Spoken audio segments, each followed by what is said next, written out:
व्यक्ति के संघर्ष के लिए, किसी समाज के संघर्ष के लिए, किसी चीज़ के संघर्ष के लिए कोई जेल में जाता है। कोई अन्याय के खिलाफ अगर जेल में जाता है, समझे ना, अन्याय हो रहा है, उसके खिलाफ वो अपनी एक्टिविटी कर रहा है और तब जेल में जाता है तो उसकी लोग तारीफ़ें करते हैं। आने वाली जनरेशन याद करती है कि भाई हम वो लोगों की संतानें हैं जो कभी हमारे देश की स्वतंत्रता के लिए, कभी किसी अन्याय के लिए जेल जा रहे हैं या जो भी किए हैं। उस पे कोई गर्व भी कर सकता है, लेकिन ये यहाँ पे आप देखिए इनका जस्टिफिकेशन किस चीज़ का है कि बलात्कार के केस में जेल जा रहा है और उसमें ये जस्टिफिकेशन दे रहे हैं कि ये तो भगवान की लीला है। हाँ, देख लीजिए, चेहरा देख लीजिए तो, चेहरा देख के आपको क्या लगता है कौन है ये? बताइए आप हमें। प्रेमानंद ही है ना? कौन है? बताइए आप हमें। नमस्कार दोस्तों, स्वागत है आप सभी का अनटोल्ड हिस्ट्री पे। दुनिया में जहां सभी देश साइंटिफिक टेम्परामेंट को अपनाकर, विज्ञान अपनाकर आगे बढ़ रहे हैं, वहीं भारत में बाबे ढाबे तीन पजामे को अपनाकर लोग देश को गर्त में डालते जा रहे हैं। और उस पर भी ये बाबे ढाबे नॉर्मल आदमी नहीं है भाई, ये बलात्कारी साबित हो जाते हैं, फिर भी लोग पीछे पड़े हुए हैं। दोस्तों आज का वीडियो आप देखिए। आज मैं कुछ ऐसी पोल खोलने वाला हूँ, एक ऐसे बाबा ढाबे तीन पजामे की जिसके आज भी लोग चरण वंदना में लगे हुए हैं, जबकि इस पर बलात्कार के केस साबित हो गए, फिर भी लोग भक्ति से बाहर नहीं निकल पा रहे हैं। इस वीडियो को अंतिम तक देखिए, क्योंकि ये जानकारी ही आपका बचाव है। कहीं आप भी किसी बाबे ढाबे के चक्कर में तो नहीं पड़े, आपके अड़ोस पड़ोस में, अगल बगल में आपके रिश्तेदार कहीं बाबे ढाबे के चक्कर में नहीं पड़े, क्योंकि ये बाबे ढाबे जो हैं आपका किस तरह से शोषण करते हैं ये आपको तभी पता चल पाएगा जब आप पूरी जानकारी रखेंगे। तो दोस्तों इस वीडियो को अंतिम तक देखिएगा। लाइक करना तो कतई मत भूलिएगा, ज्यादा से ज्यादा शेयर कर दीजिए ताकि सभी लोगों को सच्चाई पता चल सके।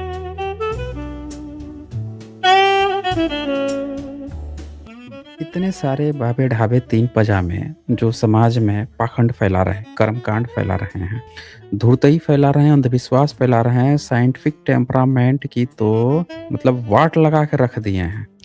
और ऐसे धूर्तों पे कहा जाता है कि एक पढ़ा लिखा व्यक्ति जो है समझदार होता है, चालाक होता है, चतुर होता है। वो लोग ऐसे धूर्तों मक्कारों पे, पाखंडियों पे जाके और पैसे लुटा रहे हैं। पैसे तो पैसे, बहू बेटियों की इज्जत तक लुटवा दे रहे हैं। अब ये प्रसंग सोच रहे होंगे कि बहू बेटी की इज्जत लुटवा दे रहे हैं, तो आपको आसाराम याद होगा, राम रहीम याद है आपको। ऐसे तमाम तरह के लोग याद हैं जिनको लड़कियों के यौन शोषण के मामले में बाकायदे सजा हो रही है। वो लोग इस पर बाकायदे आरोपित ही नहीं है, साबित भी हो रहा है, और एक नहीं लाइन से, फिर भी लोग डूबे मरे हुए हैं। तो आज का टॉपिक का ये सवाल है कि ये पाखंडी बाबा जो हैं, जो इतने सारे कर्मकांड में लगातार फंसते मिलते हैं, अंधविश्वास परोसते मिलते हैं, बहु बेटियों की इज्जत से खिलवाड़ करते मिलते, उसके बावजूद भी पब्लिक उनके चौखट चूमते हुए क्यों पाई जाती है। तो यहाँ पे दो बातें हैं।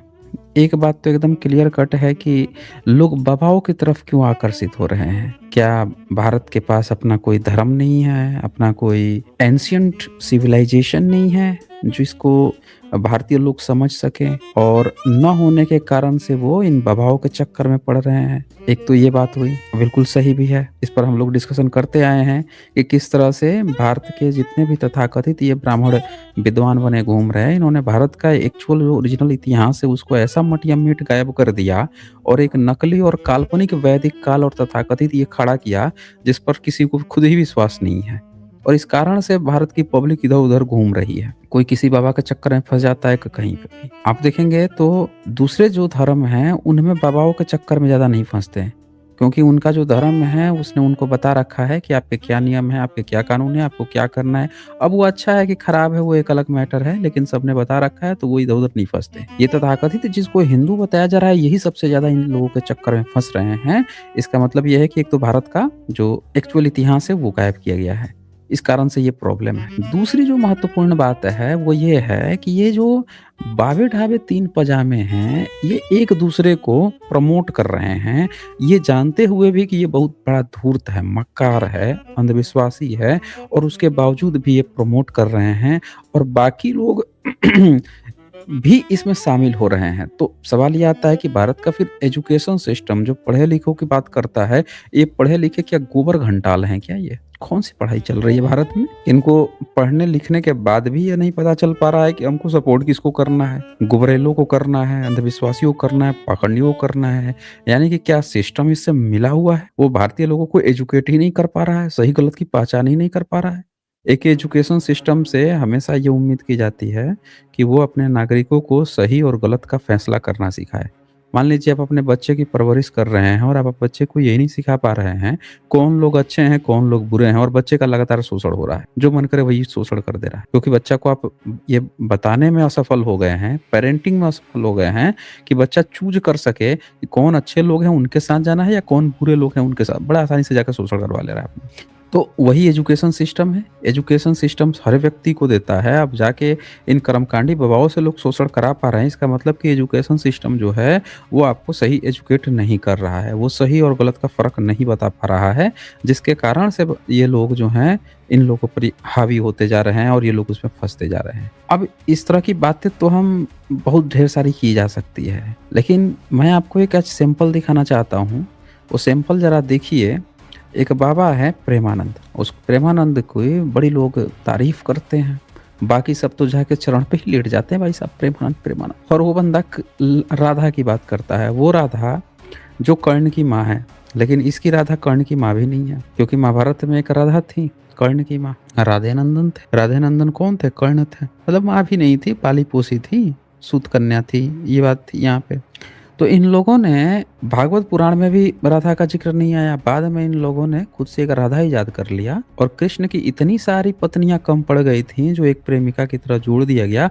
अब ये राधे राधे कर रहे हैं लोग। तो ये जो बाबा है ये कृष्ण की राधा की बात करता है और यहाँ पे आप क्या देखेंगे कि ये बंदा सरेआम पाया गया आसाराम। आसाराम कौन है? आसाराम एक बाबा है जिसके आगे पीछे भारत के सारे नेता, चाहे बड़े नेता हो चाहे छोटे नेता हो, ये मध्य प्रदेश का था, उसके आगे पीछे सब चौखट चूमते हुए पाए जाते थे, सारे के सारे।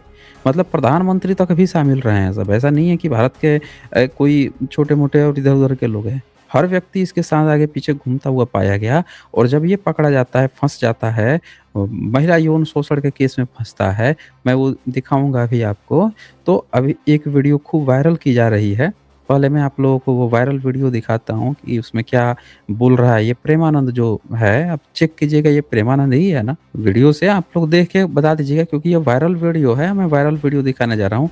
एक्स पे खूब वो इसका प्रचार प्रसार किया जा रहा है। मैं एक बार फिर से कहता हूँ, इस वीडियो की मैं कोई पुष्टि नहीं करता हूँ। ये वायरल वीडियो है।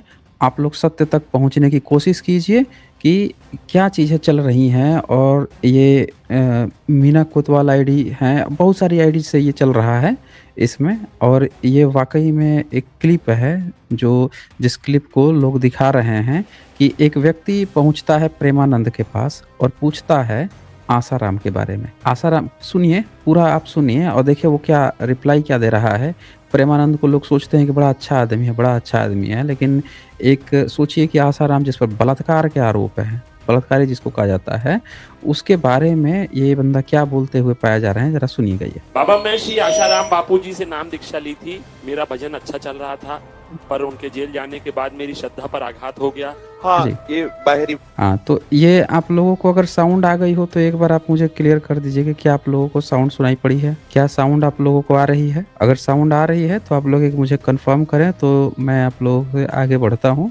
दरअसल इस वीडियो में ये क्वेश्चन जो आया है, उसमें क्वेश्चन में क्या पूछा जा रहा है कि आसाराम पे एक बिलीवर जो है, जो अपने को तथाकथित ब्राह्मण हिंदू जो भी है, ये पहुंचता है प्रेमानंद के पास और जाके क्या कहता है कि देखिए मेरा ना आसाराम पे बड़ी श्रद्धा थी, बहुत भयंकर श्रद्धा थी, और आसाराम को सजा हो गई है बलात्कार के केस में और या जेल गया हुआ है। वो बहुत सारी लड़कियों ने या जितनी भी लड़कियां हैं जो है उस पर आरोप लगाई हैं, सत्य पाया गया है। तो उस कारण से इसको आघात पहुंचा है आस्था का, ये बंदा ये बोल रहा है। अब यहाँ पे दिखाया जा रहा है कि प्रेमानंद महाराज का आसाराम के बारे में क्या कहना है, वो जरा सुनिए आप देखिए कि क्या कोई व्यक्ति अगर सजा व्याप्त है, अब इसकी आप लोग देख लीजिएगा क्या है जो भी है, लेकिन प्रेमानंद का ये जो स्टेटमेंट है वो कहीं से भी क्या सही है, सुनिए जरा ध्यान से। बाहरी बात है। बाहरी बात इसलिए हम कहते हैं कि भगवान का लीला विलास चलता रहता है। अच्छा, हाँ, इस बात पे जाओ कि वो जेल में है। जेल में तो सुन लिया आपने, भगवान का लीला वीला चलते रहता है। ध्यान से सुनिए, प्रेमानंद जो है क्या कह रहा है कि भगवान का लीला वीला चलते रहता है और वो जेल में है। कौन जेल में है? आसाराम जेल में। समझ रहे? मतलब आसाराम जेल में है तो ये भगवान की लीला चलती रहती है भाई साहब। अच्छा, भगवान जो है वो इतना गजब का भगवान है भाई साहब कि बाकी लोग जेल में जाते हैं तो अपराधी हो जाते हैं, ठीक है? चोर उचक के जाते हैं तो वो सब तो भगवान की लीला कर रहे हैं भाई साहब। जितने भी चोर उचक के गए हैं, डकैत गए हैं, तो वो तो भगवान की लीला है भाई साहब। ये तो इस तरह से प्रमोट किया जा रहा है कि कोई भी बलात्कारी जो है बलात्कार कर देगा और जेल जाएगा, कहेगा भाई भगवान की लीला है जो मुझे जेल में। आगे तो और खतरनाक बोलता है, जरा सुनिए, आप जरा ध्यान से सुनिए, पूरी बात सुनिए, इनकी कहानी क्या चल रही है यहाँ पे। पहली बात इसलिए हम कहते हैं कि भगवान का लीला विलास चलता रहता अच्छा। है ना। इस बात पे जाओ कि वो जेल में है। अच्छा। जेल में तो क्या, जेल में तो ठाकुर भी पैदा हुआ था। हाँ, सुन लिया आपने? जेल का क्या है भाई साहब?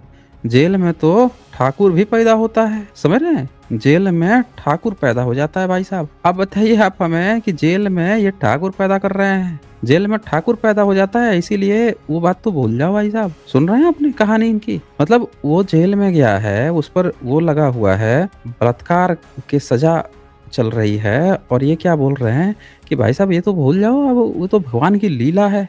और ठाकुर भी पैदा हो जाता है भाई साहब। कैसा ठाकुर पैदा होता है, आइए इनका हम सुन ले भाई साहब, ये कौन सा ठाकुर पैदा कर रहे हैं। और इसीलिए देखिए जस्टिफिकेशन देखिए आप, आसाराम के बलात्कार को, उसके जेल को ये कैसे जस्टिफाई कर रहे हैं। एक बार होता है कि कोई व्यक्ति निर्दोष है तो समझ में आता है, ये यहाँ पे केस क्या है, तब ये जस्टिफाई देखिए ये। मथुरा में जेल में तो पैदा हुआ था। अच्छा, कोई बात, ये सब चलता रहता भगवान की माया। आप सुन रहे हैं, भगवान की माया है। मथुरा के जेल में पैदा हो गए थे, कौन पैदा हो गए थे भाई? तो इनका ठाकुर जो है कोई, वो मथुरा के जेल में पैदा हो गया था। तो ये देखिए कनेक्शन देखिए। अच्छा, और सुन लीजिए। अपने मार्ग को पुष्ट करें। अच्छा, श्रद्धा करने की कहीं भी कोई गुंजाइश नहीं है। हाँ देख लीजिए, चेहरा देख लीजिए, तो चेहरा देख के आपको क्या लगता है, कौन है ये? बताइए आप हमें। प्रेमानंद ही है ना? कौन है बताइए आप हमें। आवाज भी वही है। तो ये क्या बोल रहा है कि भाई साहब वो जेल में पैदा हो गए, ठाकुर पैदा हो गए जेल में, तो ये जेल ही चला गया तो कौन सी बड़ी बात है, समझ रहे हैं? ये तो बहुत बड़ा मतलब तो तिस्मरखा है, तो मार के गया है भाई साहब जेल में। तो ये क्या हो गया भाई साहब? देख रहे हैं जस्टिफिकेशन, देखिए इन लोगों की कि किस लेवल पे जाके ये लोग, जिस पर लोग श्रद्धा भाव रखते हैं, लोग पहुंच जाते हैं कि भाई साहब ये बाबा हैं, कुछ आध्यात्मिक ज्ञान देंगे, हमको इन पर बिलीव है, कुछ सही बोलेंगे। और ये बंदा आपको क्या बोल रहा है कि एक बलात्कार के केस में कोई व्यक्ति जेल में गया है, उसको जस्टिफिकेशन कर रहा है। एक बार होता है कि भाई किसी व्यक्ति के संघर्ष के लिए, किसी समाज के संघर्ष के लिए, किसी चीज़ के संघर्ष के लिए कोई जेल में जाता है, कोई अन्याय के खिलाफ अगर जेल में जाता है, समझ रहे ना, अन्याय हो रहा है उसके खिलाफ वो अपनी एक्टिविटी कर रहा है और तब जेल में जाता है, तो उसकी लोग तारीफें करते हैं, आने वाली जनरेशन याद करती है कि भाई हम वो लोगों की संतानें हैं जो कभी हमारे देश की स्वतंत्रता के लिए, कभी किसी अन्याय के लिए जेल जा रहे हैं या जो भी किए हैं, उस पे कोई गर्व भी कर सकता है। लेकिन ये यहाँ पे आप देखिए इनका जस्टिफिकेशन किस चीज़ का है कि बलात्कार के केस में जेल जा रहा है और उसमें ये जस्टिफिकेशन दे रहे हैं कि ये तो भगवान की लीला है। और कृष्ण का बताया जाए, कृष्ण से तुलना कर दिया कि भाई आसाराम को कृष्ण बना दिया इन्होंने कि वो तो जेल में ही पैदा हो गए। और सुनिए, बिल्कुल भगवान अपने आप से अपने आप में खेलते हैं। अच्छा, सुने, भगवान अपने आप से अपने आप में ही खेल लेते हैं भाई साहब, समझ रहे हैं? अपने से अपने आप में ही खेल लेते हैं। अच्छा जी, और खिलाइए। करने की आसाराम मेरे राम है, मेरे ठाकुर है। सुनिए, आसाराम को इन्होंने राम बना दिया भाई साहब, ठाकुर बना दिया, कृष्ण बना दिया, राम बना दिया। आप देख लीजिए प्रेमानंद जो है, इन्होंने आसाराम को जो बलात्कार के केस में गया है भाई साहब, उसको राम बना दिया, उसको कृष्ण का अवतार बना दिया। आप बता दीजिए, ये प्रेमानंद को देख के आप लोग, जिन लोगों को बड़ा श्रद्धा उमड़ती थी, कह रहे नहीं प्रेमानंद जी महाराज बड़ा अच्छे व्यक्ति हैं, जो व्यक्ति हैं, आप देखिए बलात्कार किसको, बलात्कार ही को जस्टिफाई कर रहा है। कितना सही है ये व्यक्ति, आप लोग खुद बताइए कि ये जस्टिफाई कर रहा है एक बलात्कारी को जो जेल में गया है लड़की के। मतलब एक बार को ये लड़की के पक्ष में बोलता कि भाई उन्होंने गलत किया है तो समझ में आता, ये बलात्कार को ये लोग जस्टिफाई कर रहे हैं। और उस व्यक्ति की तुलना राम से और कृष्ण से हो रही है। मतलब राम और कृष्ण को इन्होंने क्या बता रखा है भाई साहब, है? राम और कृष्ण को, वो तो उसको तो लोग भगवान मानते हैं ना, उसको लोग आइडियल मानते हैं। अब ग्रंथों में जो भी लिखा है वो एक चर्चा का, आलोचना का एक अलग विषय है। लेकिन यहाँ पे देखिए, जिस व्यक्ति पे बिल्कुल आरोप का तय है, सजा मिल रही है, उसकी तुलना कर दी, उसको सीधे सीधे राम और कृष्ण बना दिया। अच्छा, और सुनिए आगे, सुन लीजिए, पूरी ही बात सुन लीजिए जरा। वो चाहे बाहर खेले चाहे भीतर खेले, अच्छा, वो चाहे माया का खेल खेले चाहे ब्रह्म का खेल खेले। देख रहे हैं, बाहर खेले या भीतर खेले, में बाहर खेल रहा है चाहे जाके जेल में खेल रहा है, या जेल में किसके साथ खेलेगा भाई साहब, हैं? देख रहे हैं, बाहर खेले भीतर खेले, सब जगह खिलवा रहे हैं भाई साहब। मेरे लिए वो भगवान है। अच्छा, दुनिया की, देख रहे हैं, मेरे लिए, इनके लिए भगवान है। तो ये बंदा आप देख लीजिए आसाराम को जस्टिफाई कर रहा है। दृष्टि एक अलग है। अब आगे इतना सोच के आगे बढ़ो, हम तुम्हें अच्छा। हाथ पकड़ के आगे ले जाने के लिए तैयार अच्छा, हैं। अच्छा। दोष दृष्टि नहीं, अगर हाँ। कहीं भी दोष दृष्टि होगी तो हम आगे नहीं बढ़ वाह, वाह, पाएंगे, ये वाह, हमारी वाह। शर्त है। अच्छा। हम चले कि मेरे भगवान आपका लीला विलास हो, अब मुझे आप आगे बढ़ाना। बाबा मैं श्री आशाराम तो ये आप देख रहे हैं दोस्तों, ये थी इनकी कहानी कि ये आसाराम को इन्होंने कभी राम बना दिया, कभी जो है कृष्ण बना दिया, उसको जस्टिफाई कर रहे हैं। अब ये आसाराम है कौन? आसाराम के बारे में जो खबरें सब लोग जानते हैं, मैं थोड़ी सी एक हल्की सी आपको बीबीसी न्यूज़ दिखा देता हूँ। बीबीसी थोड़ा सा रिलायबल माना जाता है, तो ये बीबीसी का आर्टिकल मैं दिखा देता हूँ, बीबीसी क्या छापता है इसके बारे में, इस आसाराम के बारे में जिसको ये राम और कृष्ण बता रहे हैं। देखिए टॉपिक का नाम ही है, बीबीसी छापता है, कौन है बलात्कार के दोषी आसाराम बापू। दोषी बकायदे इसको सजा हुई है बलात्कार में। इसको ये राम और कृष्ण बना रहा था प्रेमानंद। अब जरा सुनिए, देखिए कि भैया ये कौन है ये। तो इसके बारे में बीबीसी लिखता है, धर्मगुरु आसाराम को जोधपुर अदालत ने एक नाबालिग लड़की से बलात्कार मामले में दोषी ठहराया है। आप देख रहे हैं किस मामले में? बलात्कार मामले में, और लड़की क्या है? नाबालिग है। कहाँ ये बुढ़ऊ हैं, कहाँ एक छोटी सी बच्ची जो 18, जिसकी उम्र भी 18 साल नहीं हुई है, उसके बलात्कार के केस में। देख रहे हैं? और सुनिए, अप्रैल 1941 में मौजूदा पाकिस्तान के सिंध इलाके में, मतलब भैया ये तो पाकिस्तानी भी हो गया, बेरानी गांव में पैदा हुए आसाराम का असली नाम असुमल हर पलानी है। असुमल हर पलानी है। सिंधी व्यापारी समुदाय से संबंध रखने वाले आसाराम का परिवार 1947 में विभाजन के बाद अहमदाबाद शहर में आ गया। विभाजन हुआ, इधर आ गया, आके दुकान चल पड़ी इनकी। अब इसकी दुकान देखिए, ये क्या दुकान में चल रहा है इसका, जिसको ये तो कहता है 60 के दशक में उन्होंने लीला शाह को अपना आध्यात्मिक गुरु बनाया। बाद में लीला शाह ने ही असुमल का नाम आसाराम रख दिया। लीजिए भाई साहब, असुमल जो है आसाराम बन गया। 1972 में आसाराम ने अहमदाबाद से लगभग 10 किलोमीटर दूर मोटेरा कस्बे में साबरमती नदी के किनारे अपनी पहली कुटिया बनाई। देख रहे हैं, 1972 से खेल इसका शुरू है। कैसे फैला साम्राज्य, यहाँ से शुरू हुआ आसाराम का आध्यात्मिक प्रोजेक्ट। धीरे धीरे गुजरात के अन्य शहरों से होता हुआ देश के अलग अलग राज्यों में फैल गया। शुरुआत में गुजरात के ग्रामीण इलाकों से आने वाले गरीब, पिछड़े और आदिवासी समूहों को अपने प्रवचनों, देसी दवाइयों, देखिए दवाई भी देता था भाई साहब ये, और भजन कीर्तन की तिकड़ी परोस कर लुभाने वाले आसाराम का प्रभाव धीरे धीरे शहरी मध्यम वर्गीय इलाकों में भी बढ़ने लगा। तो देख, भजन कीर्तन गाता था, आदिवासी समूह, पिछड़ा और गरीब जो लोग हैं उनके बीच में ये घुस के प्रवचन बांटता था। 4 करोड़ अनुयायी। शुरुआती सालों के प्रवचन के बाद प्रसाद के नाम से वितरित किए जाने वाले मुफ्त भोजन ने भी आसाराम के भक्तों की संख्या को तेजी से बढ़ाने में महत्वपूर्ण भूमिका निभाई। तो देखिए भाई साहब, मुफ्त में भारत में कुछ भी खिलाना पिलाना, प्रसाद ही मुफ्त में खिलाना शुरू कर दीजिए तो संख्या 4 करोड़ पहुंच गई। अब ये देखिए, तो आसाराम की आधिकारिक वेबसाइट के अनुसार आज दुनिया भर में उसके 4 करोड़ अनुयायी है। सबसे खास बात क्या है कि आसाराम के नाम से आज भी यूट्यूब चैनल पे स्ट्रीमिंग चलती है, और उसमें भी देखने के लिए कई कई हजार लोग जुड़ जाते हैं। मतलब वो बलात्कार का दोषी है, सब चीज जानते हुए भी आज भी उसके भक्तों की संख्या जो है काफी हद तक सटी हुई है। बहुत सारे लोगों का टूट गया, जो थोड़े भोले भाले होते हैं, फंस जाते हैं, उनको पता चलेगा कि हमारे तो जिसको हम गुरु मान के बैठे हुए थे वो तो निकल गया, वो निकला, टोपा निकला वो तो। और अब भी सोचिए कि उसके 4 करोड़ अनुयायी हैं। आने वाले दशकों में आसाराम ने अपने बेटे नारायण साई के साथ मिलकर देश विदेश में फैले अपने 400 आश्रमों का साम्राज्य खड़ा कर लिया। इसका जो बेटा है वो भी कई केस में भी फंसा हुआ है। आसाराम की संपत्ति, आसाराम ने इस व्यापक प्रभाव में उनके भक्तों और आश्रमों की विशाल संख्या के साथ साथ तकरीबन 10,000 करोड़ रुपए की संपत्ति भी है। देखिए भाई साहब, फिर इस संपत्ति की जांच पड़ताल फिलहाल केंद्रीय और गुजरात राज्य के कर विभाग और प्रवर्तन निर्देशालय कर रहे हैं। इस जांच के आश्रम गैर कानूनी तरीके से जमीन हड़पने का भी, देखिए जमीन भी हड़पा है भाई साहब, के मामले शामिल है। क्या है जोधपुर मामला? अगस्त 2013 में आसाराम के खिलाफ बलात्कार का मामला दर्ज करवाने वाले शाहजहांपुर निवासी पीड़िता का पूरा परिवार घटना से पहले तक आसाराम का कट्टर भक्त, देख रहे हैं, आसाराम का ये सब कट्टर भक्त थे। और कट्टर भक्त थे तो आसाराम ने अपने भक्त के साथ लीला कर दी। जैसे वही बता रहा था प्रेमानंद की भाई ये तो भगवान की लीला है, चाहे अंदर करे चाहे बाहर करे, तो उसने बाहर कर दिया।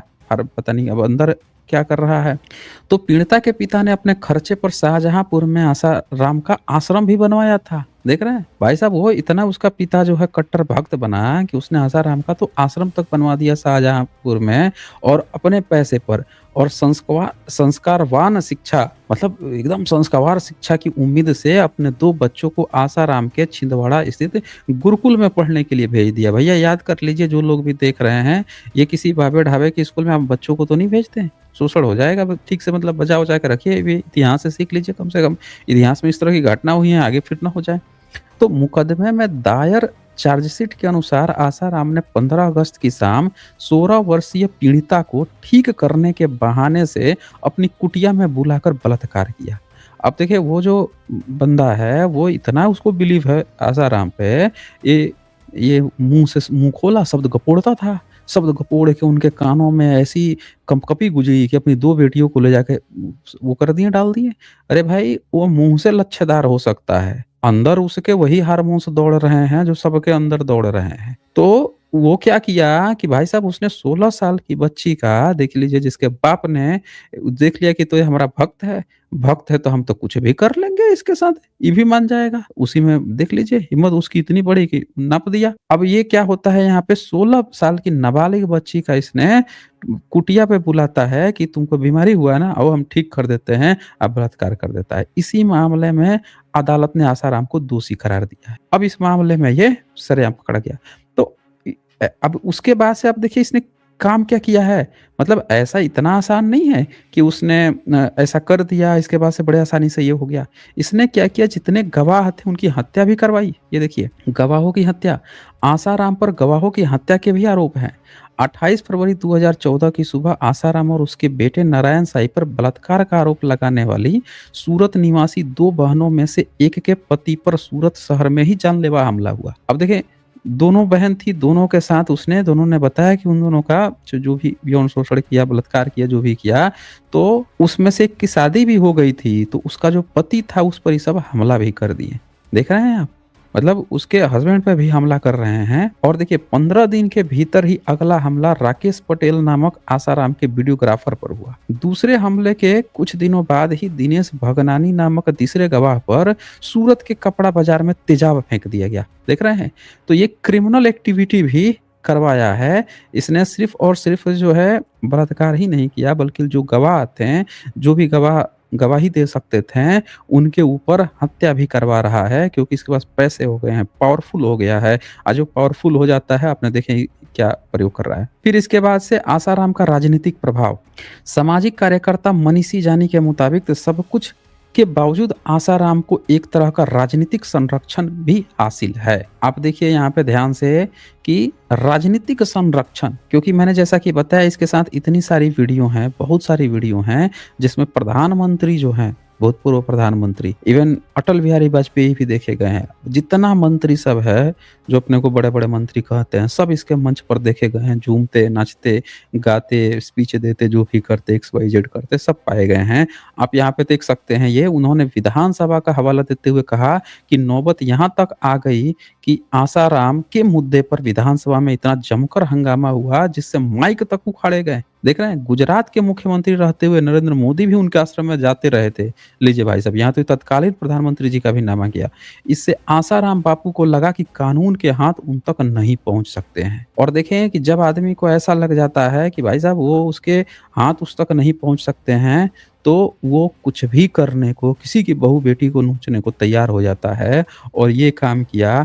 और इस व्यक्ति के बारे में प्रेमानंद का क्या कहना है, इस व्यक्ति की तुलना वो किससे कर रहा है, तो राम से कर रहा है। कभी बोल रहा है कि वो तो हमारे राम, उसको मान लीजिए, या कभी कृष्ण से तुलना कर रहा है। आज जेल जाने को बोल रहा है कि भाई कृष्ण जो है, ठाकुर जो है, वो मथुरा जेल में ही पैदा हो गए, इसीलिए वो जेल ही गए हैं। तो क्या हो गया, वो तो उनकी लीला है। अब आप देखिए कि ये प्रेमानंद की कितनी बड़ी, अगर ये प्रेमानंद ने इस तरह के स्टेटमेंट दिए हैं तो उसकी क्रेडिबिलिटी पर लोगों को क्या, मतलब आपका क्या सोचना है, आप लोग कमेंट में डालिएगा। भाई ये कितना क्रेडिबल इंसान है प्रेमानंद। लोग कहते हैं कि भाई प्रेमानंद जो है बाकी लोगों से थोड़ा ठीक है, थोड़ा अच्छी बात बोलते हैं, थोड़ा संस्कारी बोलते हैं, लेकिन जो व्यक्ति इतने सीरियस मुद्दे पर सोचिए 2 बच्चियाँ नाबालिग बच्चियों के बलात्कारी को जो जिस पर बलात्कार के दोष साबित हो चुके हैं, उस व्यक्ति को जो ईश्वरों से तुलना कर रहा है, जस्टिफिकेशन दे रहा है, जस्टिफाई कर रहा है, वो व्यक्ति कितना क्रेडिबल है,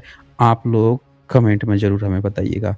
ये बताना है कि भाई ये बताएँ कि पढ़े लिखे लोग जो हैं वो क्यों इन धूर्तों और मक्कारों के चक्कर में फँस जा रहे हैं, यहाँ पे आप अपनी बातों को शेयर कर सकते हैं। और इसके मूल कारण क्या हैं? मूल कारण क्या है कि पढ़ा लिखा व्यक्ति भी इस बात को नहीं समझ पा रहा है कि आखिर ये बाबे-ढाबे जो हैं, इतना सारा बलात्कार के केस आज पहली बार थोड़े है, पहली बार है ये। इतने सारे बाबे पकड़े गए हैं, नियोग करते कई लोग तो पहुँच जाते थे अपनी-अपनी औरतों को लेके बाबा बच्चा करेंगे। बाबा ले जाके अकेले रूम में बच्चा कराते। मैंने स्ट्रीम की थी इसमें कि एक बार तो एक रैशनलिस्ट थे वो और उनकी एक फ्रेंड थी, वो भी रैशनलिस्ट थी। पति-पत्नी बन के गए थे दोनों और उन्होंने तो करोड़ों का इनाम तक रखा हुआ है। वो बन के गए थे और जाके उन्होंने बार-बार ये कहा कि हम लोग को बच्चा नहीं हो रहा है, बच्चा नहीं हो रहा है। तो वो क्या किया कि उनकी जो वो थी, वो पहले कहा कि आपको ये काम कराने पड़ेंगे और फिर ये लेके आइए, इतने-इतने का ये करवाना पड़ेगा और वो सारा सामान लेके गए। फिर कह रहा है कि इनको ना भीतर एक रात मतलब कि कुछ घंटे या एक रात तो वहाँ रुकना पड़ेगा उनके पास। जो ठाकुर जी हैं मतलब जो भी उनके ईश्वर हैं भीतर वहाँ पे और दरवाज़ा बंद रहेगा। फिर ईश्वर आएँगे वही आशीर्वाद देंगे। तो वो भी बड़ी हिम्मती थी उनकी फ्रेंड जो रैशनलिस्ट थी। उसने हिम्मत दिखाई, कही कि हाँ, मैं रुकूँगी। रात में गई और जैसे ही उसको थोड़ी-सी भनक लगी कि आ रहा है उसके पास और आके उसको छूने की, टच करने की कोशिश कर रहा है, बस उसने वहीं पे रखा था वो डंडा-वंडा कुछ तो उसने जो हाथ में पकड़ा, मारा फटाक से उसको और वहीं लगी चिल्लाने। तो फिर गेट-वेट खोला, क्या देखा गया वहीं जो पुजारी-वुजारी था वहीं गिरा पड़ा हुआ था, वहीं सारी पोल खुल गई उन लोगों की कि ये क्या करते थे भीतर ले जाके। तो उसके बाद से आप सोचिए कि क्या चल रहा है इस देश में, देख रहे हैं? ऐसे-ऐसे व्यक्ति को जस्टिफाई किया जा रहा है। वर्तमान कितना परसेंटेज लोग बुद्धिज़्म को अपनाते हैं? एप्रोक्सीमेट 30%। जब बुद्धिस्ट बनेगा उसके बाद ही देश की प्रगति स्टार्ट होगी। बिल्कुल आप सही कहे हैं। लोटस सिस्टम बिल्कुल सही। जब तक भारत के सारे बहुजन अपनाना क्या है, हम हैं ही बाय डिफ़ॉल्ट बुद्धिस्ट। भारत के हर एक एससी, एसटी, ओबीसी जो है ना वो बाय डिफ़ॉल्ट बुद्धिस्ट है। आपको क्या करना है, बस एक्सेप्ट करना है इस पॉइंट को, उस इतिहास को एक्सेप्ट करना है जो आपके सामने लाने ही नहीं दिया जा रहा है। मैं यही बात शुरू से कहते आ रहा हूँ कि आप क्यों बार-बार बाबाओं के चक्कर में जाते हो? आपको क्यों हज़ारों देवी-देवता जो मिल जाए वही उसी की पूजा-पाठ शुरू कर देते हो? आप मज़ारों पे चले जाते हो, आप जो है चादर चढ़ाने चले जाते हो, क्यों आपके साथ ऐसा हो रहा है?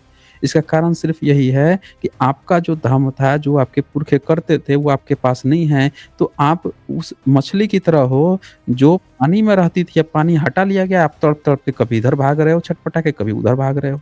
आपकी हालत यही चीज़ है। तो ये बेचैनी जो है वो इसीलिए है कि आपको नकली-नकली चीज़ें, कभी ये कहानी, कभी वो कहानी। एक्चुअल आपका जो ओरिजिनल चीज़ है उस पर आपका फ़ोकस ही नहीं है, क्या था हमारा? आप उस इतिहास को समझने की कोशिश नहीं कर रहे हो। इसी कारण से ये छटपटाहट है। तो जब तक सारे बहुजन लोग ये बात को सही नहीं समझ नहीं लेते हैं अच्छी तरह से, आत्मसात नहीं कर लेते, बाबा साहब के पाथ पर नहीं चलने लगते हैं, तब तक सुधार नहीं होगा। मतलब सुधार तब तक नहीं उस तेज़ी से हो सकता है जिस तेज़ी से हम लोग चाहते हैं। इस वीडियो को अंत तक देखने के लिए बहुत-बहुत धन्यवाद। जल्दी मिलते हैं एक नए वीडियो के साथ। शुक्रिया आप सभी का।